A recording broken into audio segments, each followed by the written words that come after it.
ಈ ಬುದ್ಧಿ ನಮ್ಮೆಲ್ಲರಿಗೂ ಮೊದಲೇ ಇದ್ದಿದ್ರೆ ಇವತ್ತು ಈ ರಾಜ್ಯದಲ್ಲಿ ಕಾಂಗ್ರೆಸ್ ಹೇಳಲಿಕ್ಕೆ ಹೆಸರೇ ಇಟ್ಟಿರಲಿಲ್ಲ.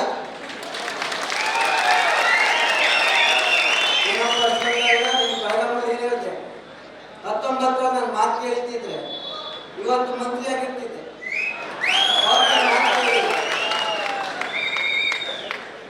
ಸ್ನೇಹಿತರೆ, ಇವತ್ತು ಮಾನ್ಯ ಸಿದ್ದರಾಮಯ್ಯ ಅವರು ಹೇಳಿದ್ದಾರೆ ಜೆಡಿಎಸ್ ಪಕ್ಷ ಎಲ್ಲಿದೆ ಎಂದು.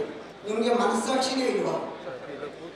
5 ವರ್ಷ ಮುಖ್ಯಮಂತ್ರಿಯಾಗಿ ಕೆಲಸ ಮಾಡಿದ್ರಲ್ಲ, ಒಂದು ಪ್ರಾದೇಶಿಕ ಪಕ್ಷ ಇವತ್ತು ಎಲ್ಲಿದೆ ಅಂತ ಕೇಳ್ತಾ ಇದ್ದೀರಲ್ಲ, ಆ ಅಭ್ಯರ್ಥಿ ಮುಂದೆ ನಮ್ಮ ಟಿ.ಟಿ. ದೇವೇಗೌಡರ ಮುಂದೆ 35,000 ಹೆಚ್ಚು ಅಂತರದಲ್ಲಿ ಸೋತು ಬೇರೆ ಕಡೆ ಹೋಗಲ್ಲ. ನಿಮಗೆ ಮನಸ್ಸಾಕ್ಷಿ ಇಲ್ವಾ? ಜೆಡಿಎಸ್ ಪಕ್ಷದ ಬಗ್ಗೆ ಮಾತಾಡಕ್ಕೆ ಆತ್ಮಸಾಕ್ಷಿ ಇಲ್ವಾ? ಕ್ಷೇತ್ರನೇ ಬಿಟ್ಬಿಟ್ರೆ, ಚಾಮುಂಡೇಶ್ವರಿ ಕ್ಷೇತ್ರನೇ ಬಿಟ್ಬಿಟ್ಟಲ್ಲ ಸ್ವಾಮಿ ನೀವು. ಜೆಡಿಎಸ್ ಪಕ್ಷ ಎಲ್ಲಿದೆ ಅಂತ ಕೇಳ್ತೀರಾ? ಸ್ನೇಹಿತರೆ, 2000 ಇವತ್ತು ಪ್ರತಾಪ್ ಸಿಂಹ ಇವತ್ತು ಇದು MP ಆಗಿದ್ದಾರೆ. ಹೋದ್ ಸಾರಿ ಇದೇ ಸಿದ್ದರಾಮಯ್ಯನವರ ಧೋರಣೆಯಿಂದ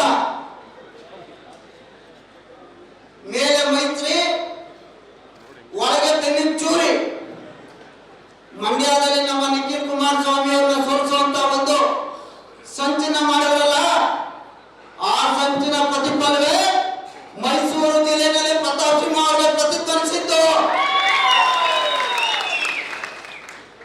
ಆದ್ರೆ ನನ್ನ ನಾಯಕರಾದಂತ ಕುಮಾರಣ್ಣ ಅವರು ಹೋದ ಮಂಗಳವಾರ ಶಸ್ತ್ರಚಿಕಿತ್ಸೆ ಆಯ್ತು, ಬುಧವಾರ. ಇವತ್ತು ಇನ್ನು 8 ದಿವಸ ಆಗಿಲ್ಲ. ನನ್ನ 2 ಕ್ಷೇತ್ರದಲ್ಲಿ ಮೈಸೂರು ಮತ್ತೆ ಚಾಮರಾಜನಗರ 2 ಅಭ್ಯರ್ಥಿಗಳು ನಿಂತಿದ್ದಾರೆ.